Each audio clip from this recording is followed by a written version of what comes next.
Shalom, saudara-saudara umat Nasrani dimanapun umat Nasrani berada saat ini, dan damai sejahtera buat saudara-saudara dimanapun, saudara-saudara umat Kristiani dimanapun berada saat ini, dan kedamaian dan sukacita Ruach HaKodes selalu melimpah di dalam hati dan selalu melimpah di dalam pikiran saudara-saudara dimanapun berada saat ini. Dan Bapa Yahweh, Sang Pencipta langit dan segala isinya, dan Bapa Yahweh yang memiliki surga atau Samayem, selalu memberkati saudara-saudara dimanapun saudara-saudara berada saat ini. Dan kita jumpa lagi di video siraman Rohani Kristen ini, dan di video ini saya akan membicarakan atau saya akan mengambil topik dampak yang terjadi jika Indonesia belum siap lockdown baru diterapkan juga. Jadi topik yang saya kasih di sini adalah akibat lockdown dilaksanakan tapi belum siap. Jadi akibatnya jika saudara-saudara, apakah akibatnya jika pemerintah belum siap untuk melakukan lockdown, tetapi tetap dipaksakan untuk dilaksanakan juga lockdown ini untuk memutus rantai penyebaran virus corona. Jadi saudara-saudara, lockdown ini ada yang menerapkannya di negara-negara lain supaya memutus rantai penyebaran virus corona. Dan di Indonesia juga banyak yang menyeru-nyerukan untuk dilakukan lockdown untuk dengan tujuan untuk memutus rantai penyebaran wabah virus corona. Tetapi saudara-saudara, yang perlu saudara-saudara ingat, banyak juga yang sengaja menyerukan lockdown ini dengan tujuan-tujuan lain, dengan tujuan-tujuan yang negatif. Sengaja supaya terjadi kerusuhan, supaya terjadi kudeta, atau sengaja melakukan lockdown ini untuk mencari keuntungan sendiri atau keuntungan golongan.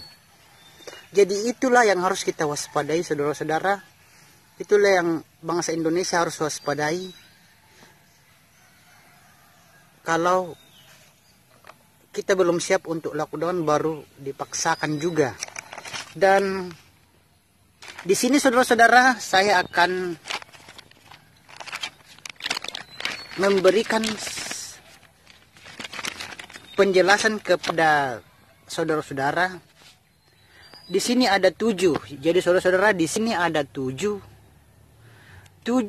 hal yang terjadi. Ada 7 hal yang terjadi jika kita masa Indonesia belum siap lockdown dan diterapkan juga karena paksaan dari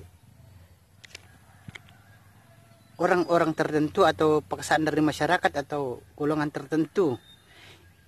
Ini ada 7 yang akan terjadi bila lockdown ini belum siap dilaksanakan, baru dipaksakan untuk dilaksanakan. Ini ada 7 yang akan terjadi. Jadi kejadian yang pertama akan terjadi. Yang pertama adalah, di sini kita tahu bahwa Indonesia masih tergantung pada impor. Indonesia masih tergantung kepada impor, jadi kita akan kekurangan bahan impor. Jadi kalau lockdown terjadi, kita akan kekurangan bahan impor makanan dan minuman dari luar, dan akibatnya kita akan kekurangan barang kebutuhan pokok sehari-hari. Dan dengan kekurangan bahan pokok sehari-hari, maka kita bangsa Indonesia bisa terjadi kelaparan. Dan meskipun kita punya duit banyak, kalau bahan makanan tidak ada, apa yang kita mau beli. Jadi kalau terjadi lockdown maka kita akan kekurangan bahan makanan. Dan makanan itu tidak akan bisa masuk ke Indonesia karena peraturan lockdown. Dan kejadian yang kedua yang akan terjadi apabila lockdown terjadi di Indonesia adalah yang ekspor akan mengalami kerugian yang amat sangat besar. Jadi yang kedua yang terjadi adalah yang ekspor akan mengalami kerugian yang amat sangat besar dan membuat perusahaan-perusahaan tertentu akan bangkrut. Dan yang ketiga yang akan terjadi adalah akan menjadi guncangan bahan makanan. Jadi akan menjadi guncangan bahan makanan sehingga harga akan menggila. Harga bahan makanan akan menggila dan daya beli orang ekonomi ke bawah tidak terjangkau karena diborong oleh orang-orang yang berduit, diborong oleh orang-orang kaya yang berduit, dan orang miskin tak berduit tidak mampu membelinya. Dan orang-orang golongan ekonomi ke bawah atau orang-orang miskin itu tidak mau mati kelaparan. Jadi untuk mempertahankan hidup mereka bisa melakukan apa saja demi untuk mempertahankan hidup. Jadi itulah yang terjadi kalau lockdown itu dipaksakan juga. Dan yang keempat yang akan terjadi adalah terjadinya penjarahan di mana-mana. Jadi kalau lockdown tetap dipaksakan adalah akan terjadi penjarahan di mana-mana. Baik di desa maupun di kota. Karena bahan makanan semakin sulit dan langka. Jadi kalau dilakukan lockdown ini secara paksa juga, maka penjarahan akan terjadi di mana-mana, bukan saja terjadi di desa, bukan saja terjadi di kota, tetapi bisa juga terjadi di desa. Dan yang kelima yang akan terjadi adalah kriminalitas akan semakin meroket. Jadi saudara-saudara, jadi kalau memaksakan lockdown di Indonesia ini akan terjadi kriminalitas yang semakin meroket atau kejahatan akan semakin merajalela dan kejahatan akan semakin meningkat. Dan ini disebabkan karena kekurangan bahan makanan dan minuman. Dan akan melakukan perbuatan apa saja untuk mempertahankan hidup. Dan yang terjadi jika lockdown di Indonesia dipaksakan juga, yang keenam adalah terjadi kerusuhan di mana-mana, baik itu di desa maupun di kota, dan bisa menimbulkan kebencian terhadap etnis tertentu. Dan bisa-bisa kebencian kepada etnis tertentu, terutama etnis Tionghoa atau Cina, akan terulang lagi. Jadi jangan sampai hal ini terulang lagi, saudara-saudara.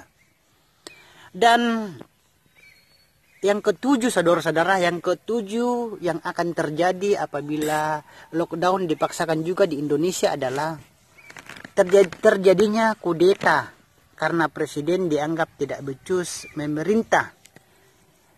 Jadi kalau dipaksakan akan terjadi kudeta kepada presiden. Akan terjadi kudeta kepada Presiden Jokowi karena dianggap tidak becus memerintah. Jadi itulah alasan, saudara-saudara, kenapa pemerintah sampai sekarang ini belum bisa melakukan lockdown, karena kita bangsa Indonesia itu belum siap. Dan tidak dilaksanakan karena lebih banyak dampak negatifnya daripada dampak positifnya. Dampak positifnya cuma satu, yaitu menghindari rantai penyebaran tetapi lebih banyak dampak negatifnya bagi perekonomian dan bagi masyarakat golongan ekonomi ke bawah. Bahkan orang golongan ekonomi ke atas pun bisa akan semakin sengsara dan menderita juga karena kekurangan bahan makanan dan minuman juga. Dan orang kaya juga bisa mati kelaparan kalau lockdown dilaksanakan di Indonesia. Karena kita masih tergantung pada impor, saudara-saudara, impor bahan makanan dan minuman. Dan itulah saudara-saudara 7 hal yang akan terjadi jika lockdown di Indonesia dipaksakan juga, yaitu yang pertama, Indonesia masih tergantung impor, jadi kita akan kekurangan bahan impor. Dan akibatnya kita akan kekurangan barang kebutuhan sehari-hari dan bisa terjadi kelaparan di mana-mana. Dan yang kedua yang akan terjadi yaitu yang ekspor akan mengalami kerugian yang amat sangat besar dan membuat perusahaan tertentu bangkrut. Dan yang akan terjadi yang ketiga adalah akan menjadi guncangan bahan makanan sehingga harga akan menggila, daya beli orang ekonomi ke bawah tidak terjangkau karena diborong oleh orang-orang kaya, orang-orang berduit. Dan orang-orang miskin tak berduit, tidak mampu membelinya, dan lama-kelamaan mereka akan mati kelaparan karena tidak bisa makan dan minum lagi. Dan yang keempat adalah terjadinya penjarahan di mana-mana, baik itu di desa baik itu di kota maupun di desa. Karena bahan makanan itu semakin sulit didapat. Dan yang kelima adalah kriminalitas semakin meroket. Bukan menanjak tapi meroket. Dan sekali lagi kriminalitas di sini tidak menanjak tapi akan semakin meroket. Dan ini disebabkan karena kekurangan bahan makanan dan minuman. Dan akan melakukan kriminalitas untuk mempertahankan hidup. Dan yang keenam adalah terjadinya kerusuhan di mana-mana, baik itu di kota maupun di desa. Dan kebencian terhadap etnis tertentu akan terulang lagi. Dan jangan sampai saudara-saudara, kebencian terhadap etnis tertentu ini terulang lagi di negara kita, bangsa Indonesia ini. Dan yang ketujuh adalah terjadinya kudeta kepada presiden. Terjadinya kudeta kepada presiden yang dianggap tidak becus memerintah. Jadi itulah penyampaian saya, saudara-saudara. Jadi jangan lagi untuk selalu memaksakan kepada pemerintah dan jangan lagi memaksakan untuk melakukan lockdown. Karena biarlah negara-negara lain melakukan lockdown, itu jangan kita contoh karena tidak cocok dan tidak siap untuk dilakukan di negara kita tercinta, bangsa Indonesia ini. Dan saudara-saudara, marilah kita berdoa kepada Tuhan, marilah kita berdoa kepada Bapa Yahweh supaya wabah corona ini cepat berlalu.